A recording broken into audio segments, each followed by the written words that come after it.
बिस्मिल्लाहिर्रहमानिर्रहीम। अस्सलाम वालेकुम। माई सेल्फ एमन। टुडे जो हम टॉपिक डिस्कस करेंगे वो ब्रोंस्टेड-लोरी कॉन्सेप्ट है। फर्स्ट जो लेक्चर में हमने डिस्कस किया वो आर्हीनियस कॉन्सेप्ट था।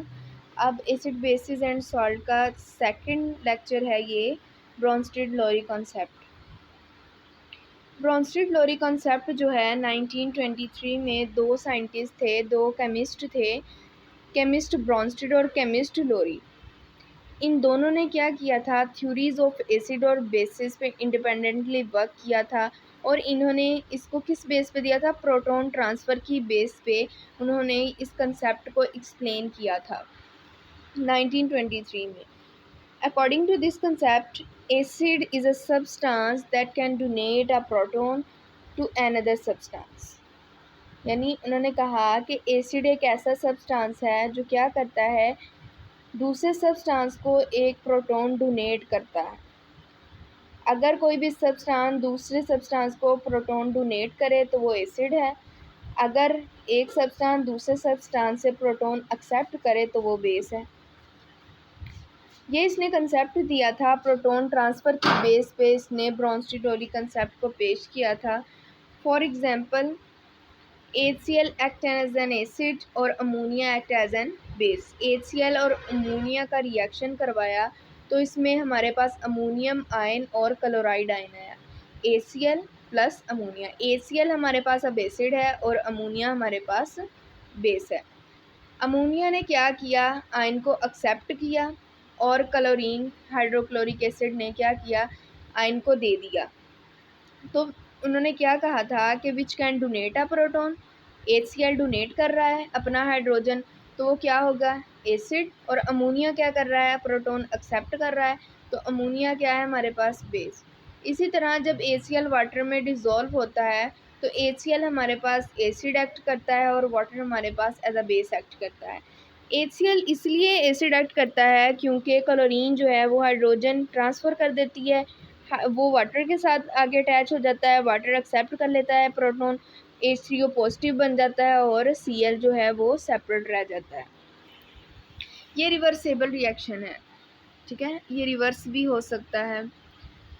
फॉरवर्ड रिएक्शन में क्या होता है कि HCl act as an acid, क्योंकि ये क्या करता है, डोनेट अ प्रोटॉन, जबकि वाटर जो है वो बेस है because it act as a proton. लेकिन अगर रिवर्स रिएक्शन देखा जाए तो क्लोरीन जो है वो बेस एक्ट करती है because it accept a proton from H3O positive ion.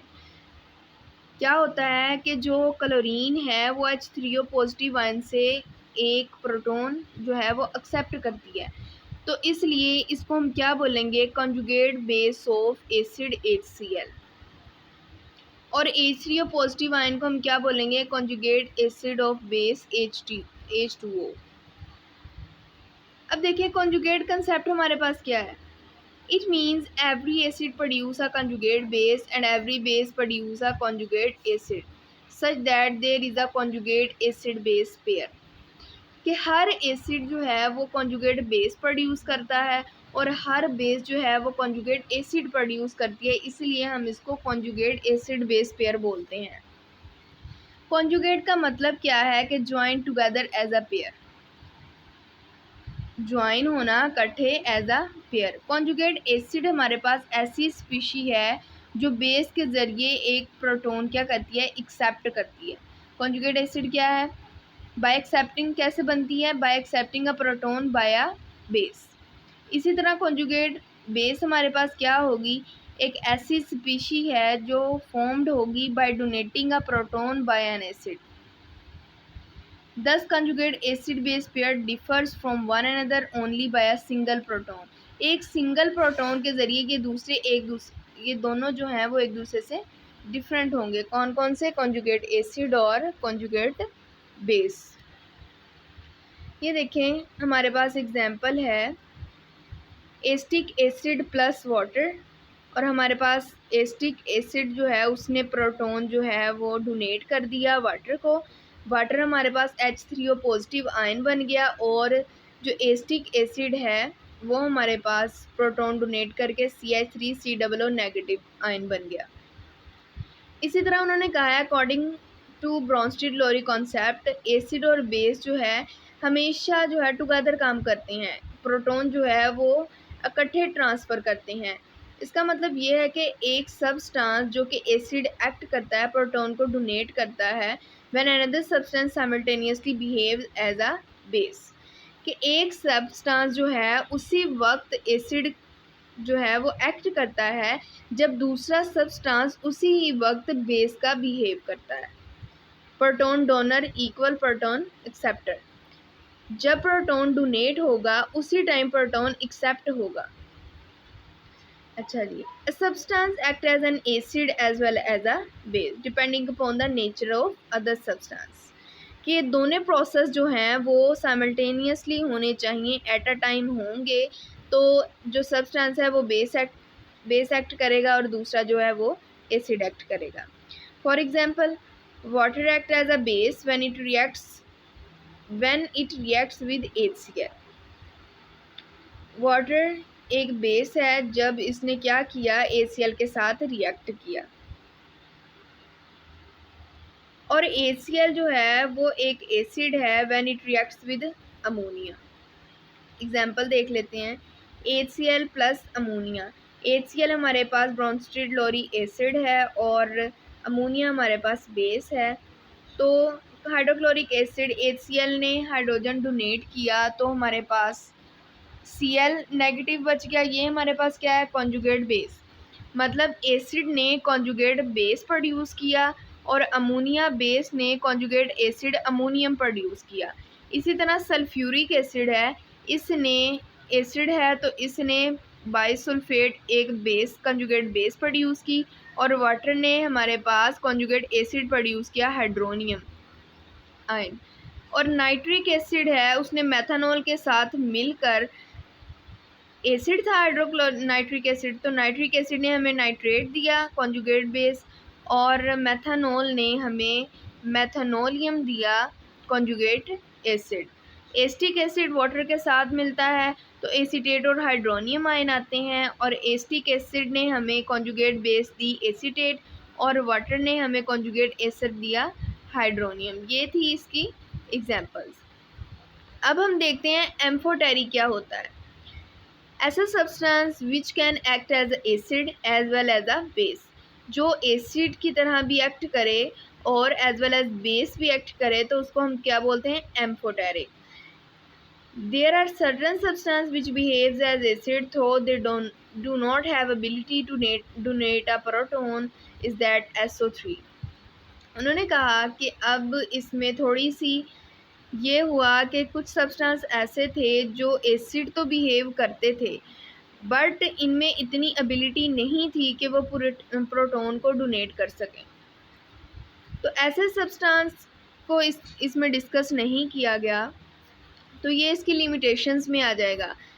SO3 इसकी एग्जांपल है कि ये प्रोटॉन डोनेट नहीं कर सकता लेकिन ये एसिड है। तो ऐसे सब्सटेंस के लिए कोई दूसरा लॉ बनाया जाए, क्योंकि जो आर्हीनियस कॉन्सेप्ट है और ब्रोंस्टेड-लोरी कॉन्सेप्ट है ये इस तरह के जो सब्सटेंस हैं उन पे जो है एप्लीकेबल नहीं है। CaO जो है वो behaves as a base but it can not accept a proton. CaO एक बेस है लेकिन ये प्रोटॉन एक्सेप्ट नहीं कर सकता। ये थी एसिड बेस जो है ब्रोंस्टेड-लोरी के कंसेप्ट हैं उसकी लिमिटेशंस थी।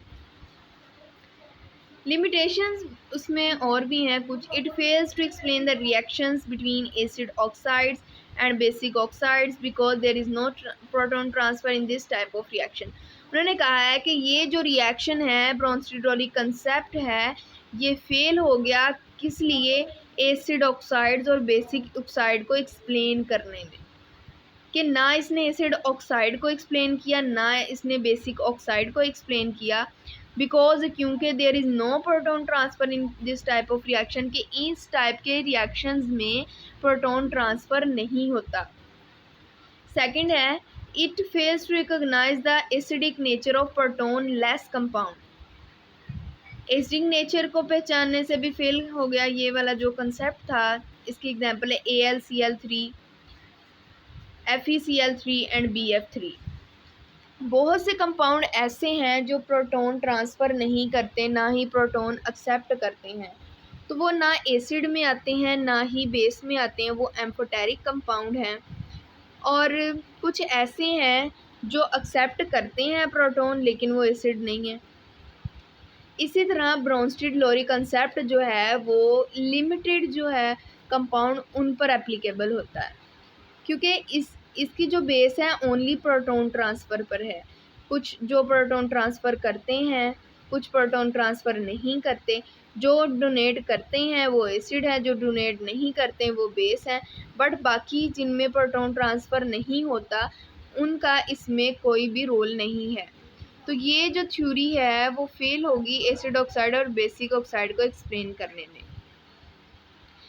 ये था आज का लेक्चर। उम्मीद है कि आपको समझ आई होगी। इस वीडियो को लाइक करें, शेयर करें, कमेंट करें और मेरे चैनल को सब्सक्राइब करें। इंशाल्लाह नेक्स्ट लेक्चर में मुलाकात होगी। अल्लाह हाफिज़।